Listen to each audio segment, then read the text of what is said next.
Assalamualaikum warahmatullahi wabarakatuh. Saya Sylvia Usina dari Prodi Manajemen dengan NIM 28920500022. Video ini saya buat untuk memenuhi project test ujian akhir semester 3 mata kuliah kewirausahaan dengan dosen pengampu Bapak Darmenis SEMM.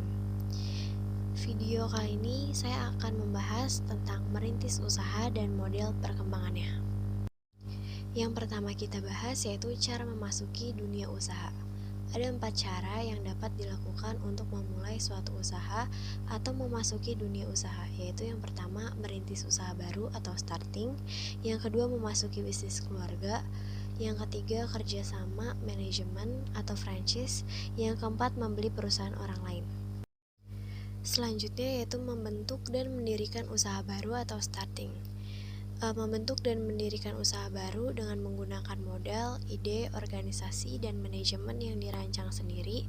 Ada 3 bentuk usaha baru yang dapat dirintis. Yang pertama, perusahaan milik sendiri, yaitu bentuk usaha yang dimiliki dan dikelola sendiri oleh seseorang. Yang kedua, persekutuan atau partnership, yaitu suatu kerjasama 2 orang atau lebih yang secara bersama-sama menjalankan usaha. Yang ketiga, perusahaan berbadan hukum atau corporation, yaitu perusahaan yang didirikan atas dasar badan hukum dengan modal saham-saham.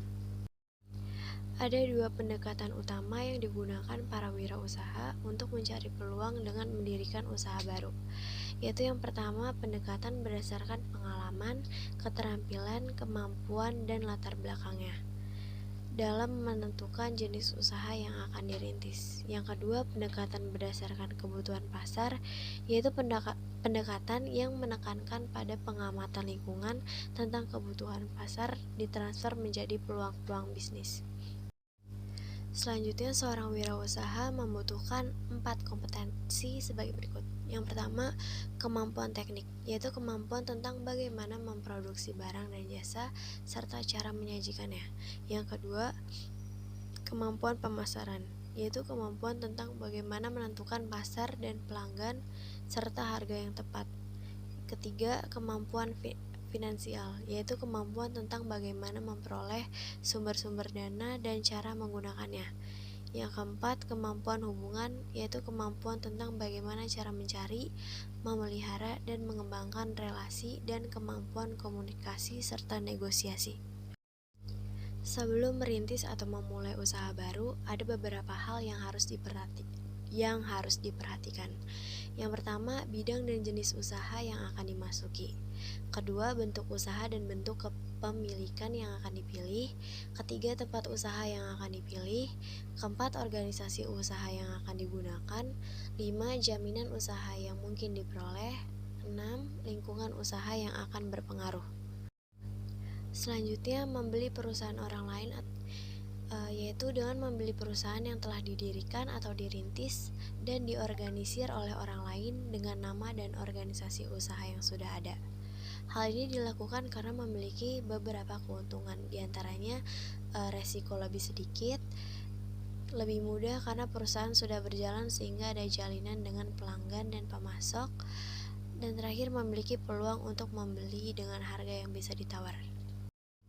Selanjutnya, kerjasama manajemen atau franchise, yaitu kerjasama antara entrepreneur atau franchise dengan perusahaan besar dalam mengadakan persetujuan perjanjian untuk menyelenggarakan usaha.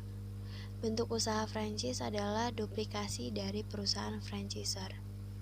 Kerjasama ini biasanya dengan dukungan awal seperti pemilihan tempat, rencana bangunan, pembelian peralatan, pola arus kerja, pemilihan karyawan, advertensi, pembukuan, pencatatan dan akuntansi, konsultasi, standar, promosi, pengendalian kualitas, riset, nasihat hukum, dan sumber-sumber permodalan.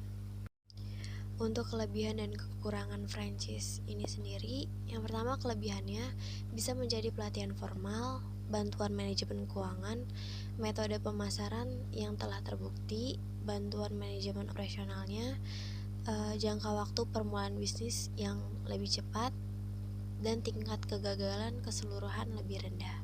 Untuk kekurangannya sendiri, pajaknya, royalti, batas pertumbuhan, kurangnya kebebasan dalam operasi. Terakhir, franchise mungkin penyalur tunggal dari beberapa perlengkapan. Selanjutnya, bisnis keluarga. Bisnis keluarga adalah sebuah perusahaan yang anggota keluarganya secara langsung terlibat dalam kepemilikan atau jabatan atau fungsi. Setiap bisnis keluarga mengembangkan cara tertentu di dalam mengerjakan segala sesuatu dan prioritas tertentu sehingga memberikan keunikan pada tiap perusahaan. Pola perilaku dan kepercayaan yang khusus ini membentuk budaya organisasi perusahaan tersebut. Selanjutnya, untuk faktor penyebab keberhasilan dan kegagalan wirausaha ada 5. Keberhasilan atau kegagalan wirausaha sangat tergantung pada kemampuan pribadi wirausaha. Ada beberapa faktor yang menyebabkan wirausaha gagal dalam menjalankan usaha barunya. Yang pertama, tidak kompeten dalam manajerial. Tidak kompeten atau tidak memiliki kemampuan dan pengetahuan mengelola usaha merupakan faktor penyebab utama yang membuat perusahaan kurang berhasil. Yang kedua, kurang berpengalaman, baik dalam kemampuan teknik, kemampuan memvisualisasikan usaha, kemampuan mengkoordinasikan, keterampilan mengelola sumber daya manusia, maupun kemampuan mengintegrasikan operasi perusahaan. Yang ketiga, kurang dapat mengendalikan keuangan. Agar perusahaan dapat berhasil dengan baik, faktor yang paling utama dalam keuangan adalah memelihara aliran kas, mengatur pengeluaran dan penerimaan secara cermat. Yang keempat, gagal dalam perencanaan. Perencanaan merupakan titik awal dari suatu kegiatan. Sekali gagal dalam perencanaan, maka akan mengalami kesulitan dalam pelaksanaan. Yang terakhir, lokasi kurang memadai. Lokasi usaha yang strategis merupakan faktor yang menentukan keberhasilan usaha. Lokasi yang tidak strategis dapat mengakibatkan perusahaan sukar beroperasi karena kurang efisien. Sekian video yang dapat saya sampaikan. Mohon maaf bila ada salah kata atau banyak kekurangan dalam video ini. Wassalamualaikum warahmatullahi wabarakatuh.